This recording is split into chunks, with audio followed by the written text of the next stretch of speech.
Yo guys, nabuwal po yung puno. Yan, pinatumba ni Eyuin na storm. Yan. Kung makikita niyo po kanina sa isang vlog ko, nandiyan pa yan. Pero ngayon nabuwal na siya, natumba na siya.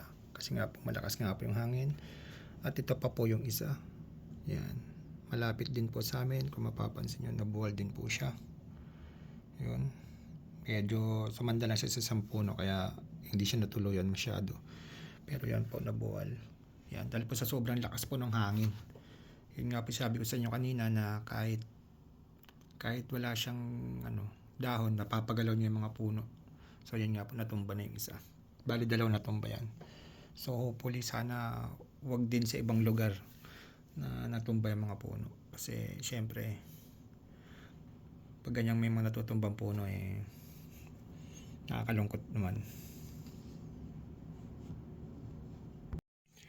Yun, kaya po, ingat pa rin tayo guys, lalo na sa mga kababayan natin dito sa Northern Ireland, UK, dahil kahit papaano, kahit sumikat na yung araw ay medyo malakas pa rin po yung hangin.